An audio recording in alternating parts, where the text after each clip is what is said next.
Does your child ask you to do things for them that they could do for themselves? Or are they defiant when given instruction? Do they poke their siblings for no reason? In this video, I'm going to tell you the 4 behavior bombers and what you can focus on that will help you come up with more effective solutions to just about any of your child's misbehaviors. Hi, I'm Holly McLean, the Mommy Answer Lady. I'm a certified parent educator, parent of 9, and I'm all about helping parents stop struggling with children's bad behavior and showing them how to grow their relationship at the same time. If that interests you, whether you're on YouTube or Facebook, please just take a moment right now to like this page or subscribe to this channel and share. Every person wants to feel belonging and significance. Most all childhood behaviors can be traced back to these 2 goals. When these 2 goals are not being reached, underneath all those misbehaviors is a deep sense of discouragement. With those 2 points in mind, belonging and significance, let's look at the 4 behavior bombers. I put these in an acronym because I think that makes things easier to remember. When I was a child, I didn't like P's. Actually, I still don't care for them. But I decided to use P's as an acronym to help you remember these 4 reasons that children misbehave. P is for the power hoarder. E is for Eeyore. A is for the attention junkie, and S is for sensitive soul. The reason I call these the behavior bombers is because when they go off, misbehaviors happen, and it does feel like a bomb to the calm and serene atmosphere you're trying to create in your home. So let's start with P, the power hoarder. The power hoarder believes they must be in control or in charge in order to be significant. Remember, they want to belong and feel significant.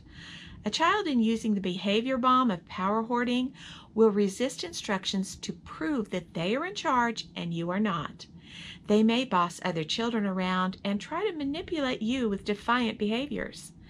The power hoarder tends to be the one that engages you most in power struggles, although all the bombers will do this to some extent. The best thing to do for power hoarding behaviors is to not engage in the struggle. State your expectations clearly, respectfully, and firmly when needed. Then follow through without getting angry. But remember, this child wants to feel significant and belonging. Help them use their leadership skills by giving them ways to be in charge of things around the home. For example, they could be the official clutter patrol leader and be in charge of making sure everyone has done their part in cleaning up the house. You can figure out encouraging ways to allow them to do this. E is for Eeyore. Most of you know this name was taken from the character in the popular Winnie the Pooh series.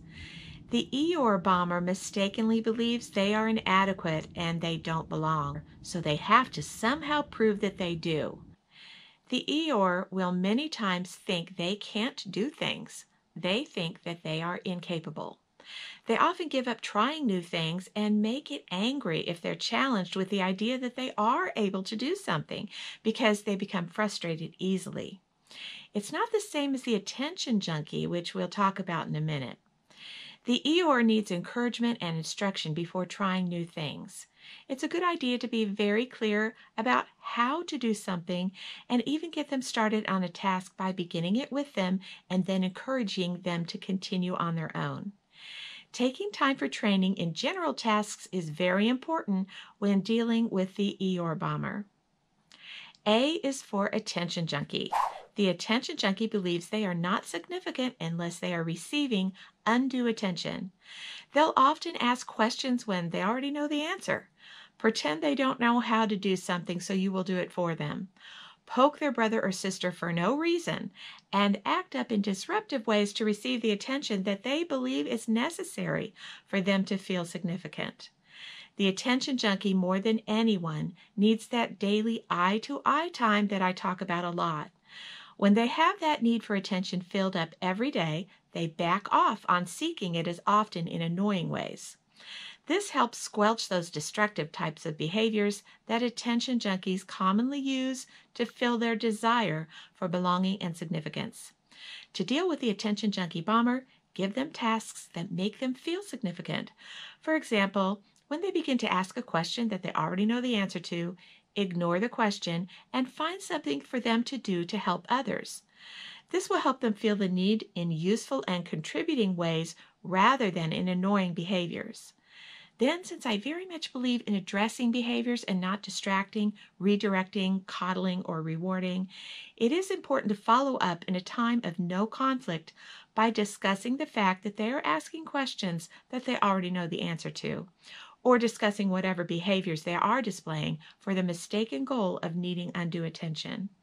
Depending on the exact kind of misbehavior, if you have this discussion right when they are seeking the undue attention, you're actually rewarding the behavior by giving them attention when they're misbehaving.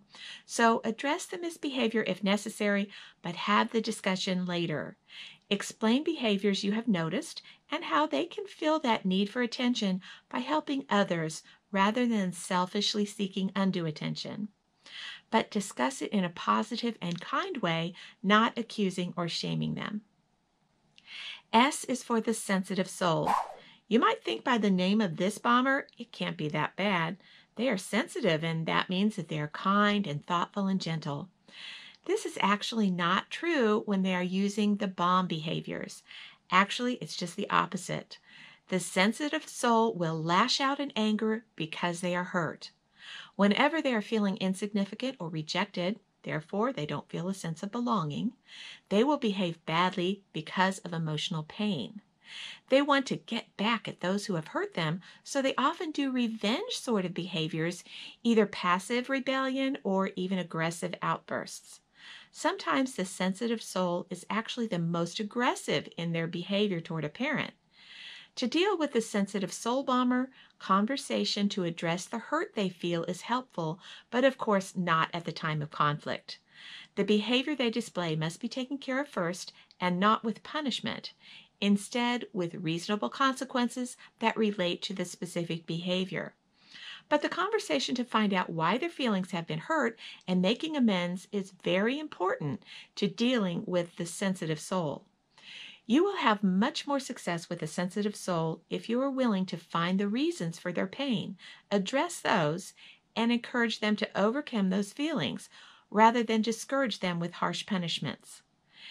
In the comments below, I would really like to know what you think about these, and if they have hit the nail on the head with some of the behaviors you have seen in your own children.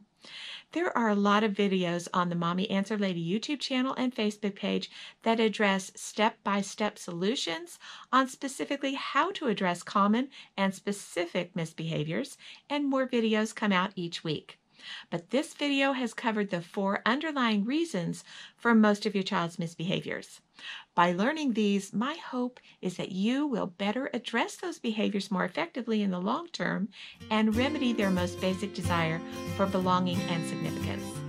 Thanks for watching, and I look forward to reading your comments.